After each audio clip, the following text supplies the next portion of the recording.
పేరున ఈ యొక్క హైదరాబాద్ లిబరేషన్ డే తెలంగాణ విమోచన ఉత్సవాల సందర్భంగా హృదయపూర్వకంగా అందరికీ శుభాకాంక్షలు తెలియజేస్తా ఉన్నాను. స్వాతంత్రానికి పూర్వం నిజాం పాలనలో ఉన్నటువంటి మన తెలంగాణ ప్రాంతానికి స్వాతంత్రం ఎప్పుడొచ్చిందని ఈ తరానికి చెందినటువంటి ఏ వ్యక్తిని అడిగినా కూడా మరి వచ్చే సమాధానము 15th August 1947 అంటారు. అది వాస్తవం కాదన్న విషయము వారికి తెలియదు.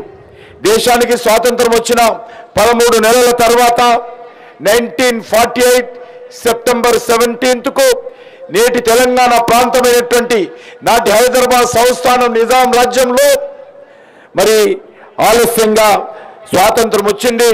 ఇక్కడ 3 రంగుల జెండా ఎగిరింది. ఇక్కడ స్వేచ్ఛా స్వాతంత్రాలు పీల్చుకున్నారనే విషయము చాలా మందికి తెలియదు. ఇది వారి తప్పు కాదు. ఉద్దేశపూర్వకంగా కుట్రపూర్వకంగా ఇక్కడ పరిపాలించినటువంటి పాలకులు ఇక్కడి చరిత్రను తొక్కిపెట్టేటువంటి ప్రయత్నం చేశారనే విషయాన్ని మనం చేస్తూ ఉన్నాను. ఇంతటి మహత్తరమైనటువంటి పోరాటం, ఇంతటి వాస్తవమైనటువంటి చరిత్ర, చేసిన త్యాగాలు, బలిదానాలు, సాధించినటువంటి స్వాతంత్రం గురించి దాచిపెట్టడం, మరి దానిని మరుగున వేయడం అంటే ఇంతకంటే దుర్మార్గం ఇంకొకటి ఉండదు. తెలంగాణ విమోచన ఉత్సవాలను రాష్ట్ర ప్రభుత్వం అధికారికంగా నిర్వహించకపోయినా కేంద్ర ప్రభుత్వము చొరవ తీసుకొని అధికారికంగా వేడుకలు నిర్వహిస్తూ ఉన్న విషయాన్ని మనం చేస్తున్నాము. గౌరవ ప్రధానమంత్రి నరేంద్ర మోడీ గారి ఆదేశాలతో 2022 నుంచి కేంద్ర ప్రభుత్వం అధికారికంగా ఈ వేడుకలు మొదలుపెట్టింది. నేను ఈ సందర్భంగా మనవి చేస్తా ఉన్నాను, భవిష్యత్తులో కూడా కేంద్ర ప్రభుత్వము ప్రతి సంవత్సరము సెప్టెంబర్ 17th ఇదే వేదికలో ఈ యొక్క తెలంగాణ విమోచన ఉత్సవాలు, హైదరాబాద్ ముక్తి దివస్, తెలంగాణ లిబరేషన్ డే తప్పకుండా నిర్వహిస్తామని సందర్భంగా మనం చేస్తా ఉన్నాను. ఎందుకంటే నిజాం వ్యతిరేకంగా ఇక్కడ సాగించినటువంటి పోరాటం దేశ చరిత్రలోనే కాదు ప్రపంచ చరిత్రలో కూడా అపురూపమైనటువంటి ఘట్టం. ప్రజలకు ఎవరికి వారే స్వచ్ఛందంగా కత్తులు, గొడ్డళ్ళు, బరిసళ్ళు, రోకలి బండలు లాంటి పనిముట్లని ఆయుధాలుగా చేసుకొని నిజాం యొక్క సైన్యం పైన, రజాకార్ల పైన స్వేచ్ఛ కోసం, స్వాతంత్రం కోసం పోరాటం కొనసాగించారు. మనకందరికీ తెలుసు, స్వాతంత్రానికి ముందు భారతదేశంలోని ఇతర ప్రాంతాలు బ్రిటిష్ వాళ్ళ పాలనలో అణిగిపోతే, మగ్గిపోతే హైదరాబాద్ సంస్థానంలో ఉన్నటువంటి నేటి తెలంగాణ జిల్లాలో నిజాం యొక్క నియంతృత్వం, రజాకార్ల అకృత్యాల మధ్యన నలిగిపోయింది. నిజాం ప్రభుత్వం రజాకార్ల దౌర్జన్యాల కారణంగా ఇక్కడి ప్రజలు ప్రత్యక్ష నరకాన్ని అనుభవించారనే విషయాన్ని మనం చేస్తూ ఉన్నాను. సామాన్య ప్రజలపై నిజాం సైన్యంతో పాటు మరి ఈరోజు రజాకార్ల దురాఘాతాలు సాగాయి. కరడు కట్టినటువంటి మతోన్మాది కాసిం రజీ రజాకార్లకు ఆయుధాలు ఇచ్చి హిందువులపైన హత్యాకాండ కొనసాగించాడు. రజాకార్లు ఇక్కడ ప్రజలపై, ముఖ్యంగా హిందువులపైన తీవ్రమైనటువంటి దాగుడు కొనసాగించారు.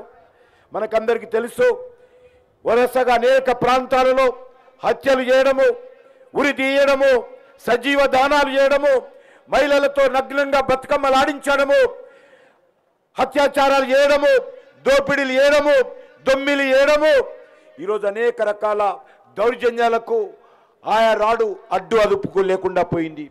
నిజాం హయాంలో తెలుగు భాషపై లెక్కలేని ఆంక్షలు, నిర్బంధాలు పెట్టారు. స్థానిక భాషల్ని, భారతీయ సంస్కృతుల్ని అన్ని దశల్లో కూడా నిర్దాక్షిణ్యంగా అణిచివేశారు. ఆ రోజు నిజాం చెప్పాడు, అరబ్బీ అంటే అమృతము, పారసీ అంటే తేనె, ఉర్దూ అంటే కండ శర్కర, తక్కిన భాషలన్నీ ఒంటి కాలి కింద దుమ్ము అని నిజాం పదే మాట్లాడుతూ తెలుగు భాషను అణిచివేశాడు. తెలుగు మీడియం స్కూళ్లను బదులుగా ఉర్దూ మీడియం స్కూళ్లు తెరిచారు. ప్రజలపై బలవంతంగా ఉర్దూను రుద్దేటువంటి ప్రయత్నం చేశారు. తెలుగును రక్షించుకునేందుకు నాడు ఆంధ్ర మహాసభ వివిధ సంస్థల ఆధ్వర్యంలో గ్రంథాలయ ఉద్యమాలు జరిగిన విషయాన్ని మనం చేస్తున్నాను. మాడపట్టి హనుమంతరావు వంటి వారు ఎందరో తెలుగు భాష పరిరక్షణకు తెలుగు మీడియం స్కూళ్ళు స్థాపించి ఆ రోజు తెలుగును రక్షించారు, బతికించారు. నిజాం రాజ్యంలో బలవంతంగా హిందువులను ముస్లిం మతంలోకి మత మార్పిడి చేసేవారు. మతం మారేందుకు నిరాకరించినటువంటి వారి పట్ల ఆనాటి నిజాం ప్రైవేట్ ఆర్మీ రజాకారులు అరాచకంగా ప్రవర్తించేవాళ్ళు. హిందూ మహిళలను వ్యవస్థలు చేసి వేధించేవారు. హిందూ అమ్మాయిలను బలవంతంగా ఎత్తుకెళ్లేవారు. నిజాం ఇక్కడ సంస్కృతి సాంప్రదాయాలపైన దాడికి పాల్పడ్డాడు.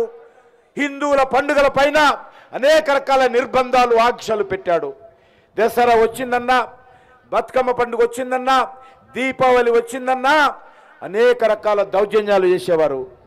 ఆ రోజు మనకందరికీ తెలుసు, భారతదేశం యొక్క ప్రథమ సంగ్రామం నాటి నుంచే ఇక్కడ కూడా నిజాంకు వ్యతిరేకంగా ఇక్కడి ప్రజలు పోరాటాలు, ఉద్యమాలు ప్రారంభించారు.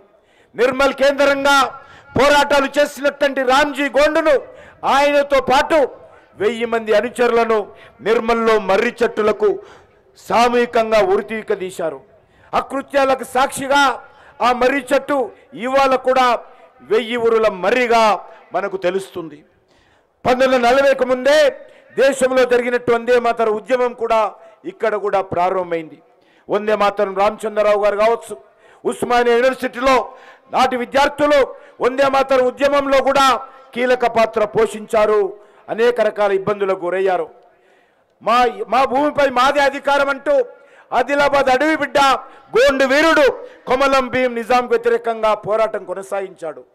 గొరిల్లా పోరాటంలో నిజాం సైన్యాన్ని ముప్పుతిప్పలు పెట్టి చివరకు జోడేఘాట్లో కొమరం భీం వీరమందం పొందాడు.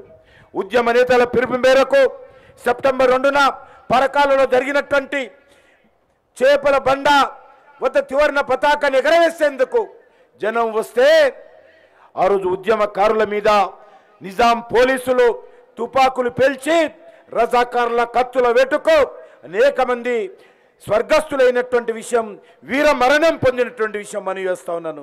రజాకారుల కత్తుల వేటు, పోలీస్ తుపాకుల తూటాలకు ఉద్యమకారులు చిందించినటువంటి రక్తం పరకాల మొత్తము రక్తసిక్తమైంది. పరకాల ఘటన మరొక జలియన్ వాల్బాగా మారిపోయింది. గుండ్రాయిపల్లిలో కావచ్చు, లేక అనేక రకాలుగా మరి వరంగల్ జిల్లాలో కానీ, నల్గొండ జిల్లాలో కానీ, ఖమ్మం జిల్లాలో కానీ, ఈరోజు కరీంనగర్ జిల్లాలో కానీ అనేక రకాల దౌర్జన్యాలు నేటి రంగారెడ్డి జిల్లాతో సహా మరి ఈ యొక్క రజాకారులు నిజాం యొక్క సైన్యము దౌర్జన్యాలు, దోపిడీలు చేసిన విషయాన్ని మనం చేస్తూ ఉన్నాను. అంతేకాకుండా ఈరోజు మనం చేస్తూ ఉన్నాను, వందలాది మంది తెలంగాణ విమోచన యోధులను నిజామాబాద్ జిల్లా జైల్లో బంధించి జైలు లోపలున్న వారిపైకి రజాకారులను పంపి దౌర్జన్యాలు చేశారు. ఆ కిలా జైలు వందలాది యోధుల మరణానికి మూగ సాక్షిగా నిలిచింది. ఇది రాజకీయ ఖైదీలకు బొందలగడ్డ అని ఆ రోజు నిజాం ప్రకటించాడు. ఈ అణిచివేతలు నిరసిస్తూ దాశరథి కృష్ణాచార్యులు ఓ నిజాం పిశాచమని గర్జించాడు. ఆయన నిజామాబాద్ జైలులో ఉన్నప్పుడే నా తెలంగాణ కోటి రతనాల వీణ అనే గేయాన్ని ఆ యొక్క నిజామాబాద్ జిల్లా కిల్లా గోడలపై రాశాడు. నారాయణరావు పవార్, గంగారాం ఆర్య, జగదీష్ ఆర్య, కుక్కుడాల జంగారెడ్డి, వెదిర రమణారెడ్డి, ఆర్ కేశవులు, తొండుపల్లి వెంకట్రావు, ముదుముల నరసింగరావు, షోయబుల్లా ఖాన్, కాటన్ లక్ష్మీనారాయణ లాంటి అనేక మంది ప్రముఖులు నిజాం వ్యతిరేకంగా ప్రజలను చైతన్యం చేశారు, పోరాటాలు కొనసాగించారు. మనకందరికీ తెలుసు, నారాయణరావు పవార్ హైదరాబాద్లో నిజాం పైన బాంబులు విసిరిన విషయం, సంచలనం సృష్టించిన విషయం కూడా మనకందరికీ తెలుసు. షోయబుల్లా ఖాన్ ఆ రోజు ఒక ముస్లిం బిడ్డగా ఇమ్రోజ్ అనేటువంటి ఉర్దూ పేపర్లో నిజాం వ్యతిరేకంగా ఈ స్వాతంత్రం రావాలి, ఇక్కడ నిజాం పాలన పోవాలి, ఇక్కడ 3 రంగుల జెండా ఎగరాలి, ఈ నిజాం ప్రాంతము భారతదేశంలో కలవాలని చెప్పి ఆయన పత్రికలో రాస్తే ఇదే కాచిగూడ లింగంపల్లి చౌరస్తాలో నడి రోడ్డు పైన గుండాల చేతిలో ప్రాణాలు కలిపాడు. రజాకారులు స్థానిక ప్రజలనే కాదు, హైదరాబాద్ నిజాం రాజ్యం నుంచి వెళ్ళేటువంటి రైళ్లను రైతం కూడా లూటీ చేసిన విషయాన్ని ఈ సందర్భంగా మనవి చేస్తున్నాను. రజాకారుల దౌర్జన్యాలకు 1947-48 కాలంలో హైదరాబాద్ సంస్థానంలో 60,000 కుటుంబాలు బలయ్యాయి.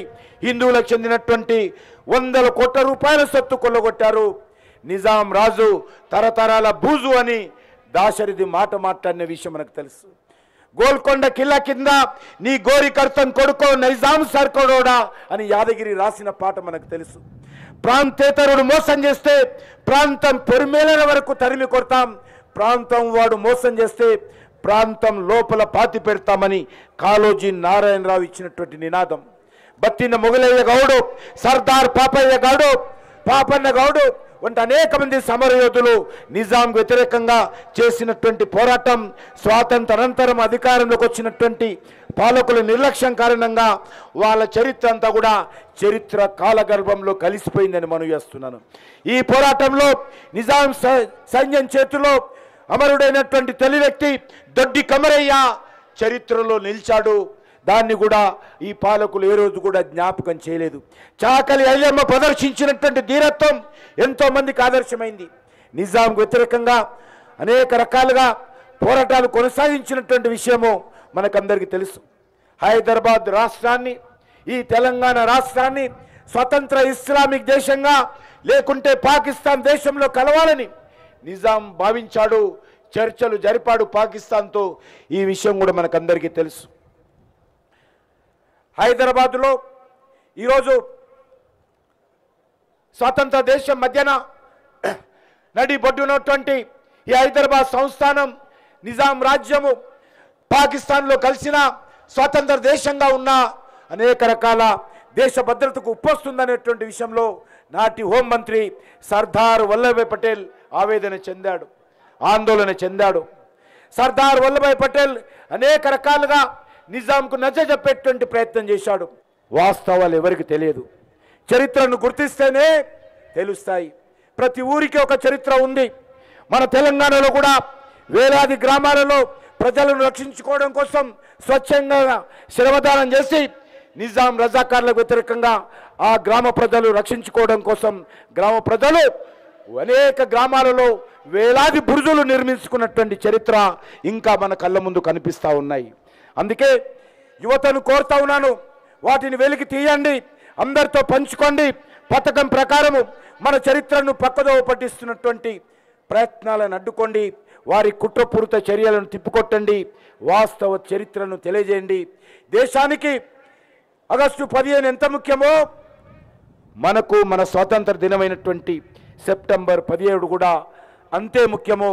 తెలంగాణ విమోచన దినం కూడా అంతే ముఖ్యము.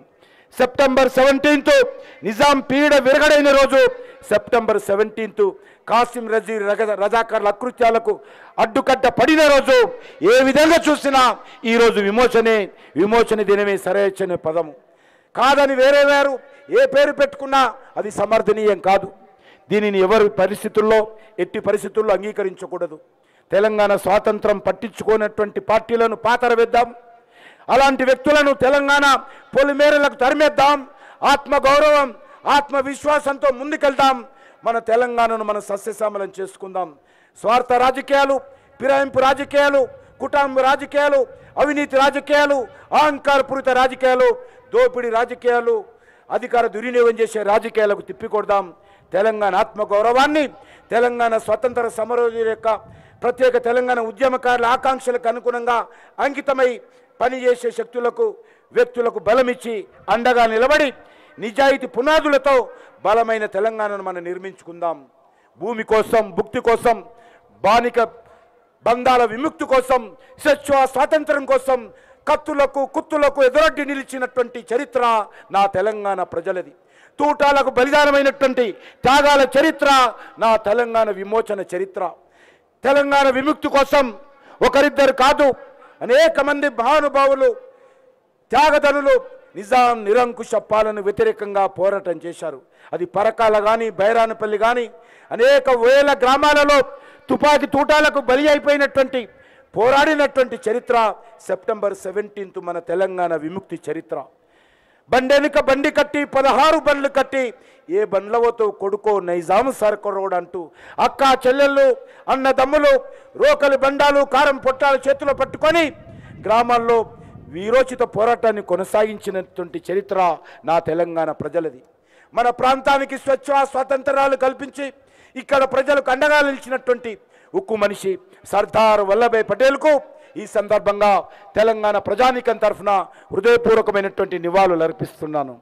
తెలంగాణ విమోచన ఉత్సవాలు ప్రతి సంవత్సరం ఇంత ఘనంగా జరగడానికి ఆదేశాలు ఇచ్చి నిర్ణయించినటువంటి భారత ప్రధాని నరేంద్ర మోడీ గారికి, భారత హోంమంత్రి అమిత్ షా గారికి తెలంగాణ ప్రజల తరఫున, ఉద్యమకారుల కుటుంబాల తరఫున ప్రత్యేక ధన్యవాదాలు తెలియజేస్తా ఉన్నాను. తెలంగాణ ప్రజలకు నిజాం పాలన నుంచి విమోచన లభించినటువంటి ఇదే రోజు మన ప్రియతమ ప్రధానమంత్రి నరేంద్ర మోడీ గారి జన్మదినము. తెలంగాణ ప్రజల తరఫున నరేంద్ర మోడీ గారికి కూడా హృదయపూర్వకమైనటువంటి జన్మదిన శుభాకాంక్షలు తెలియజేస్తా ఉన్నాను.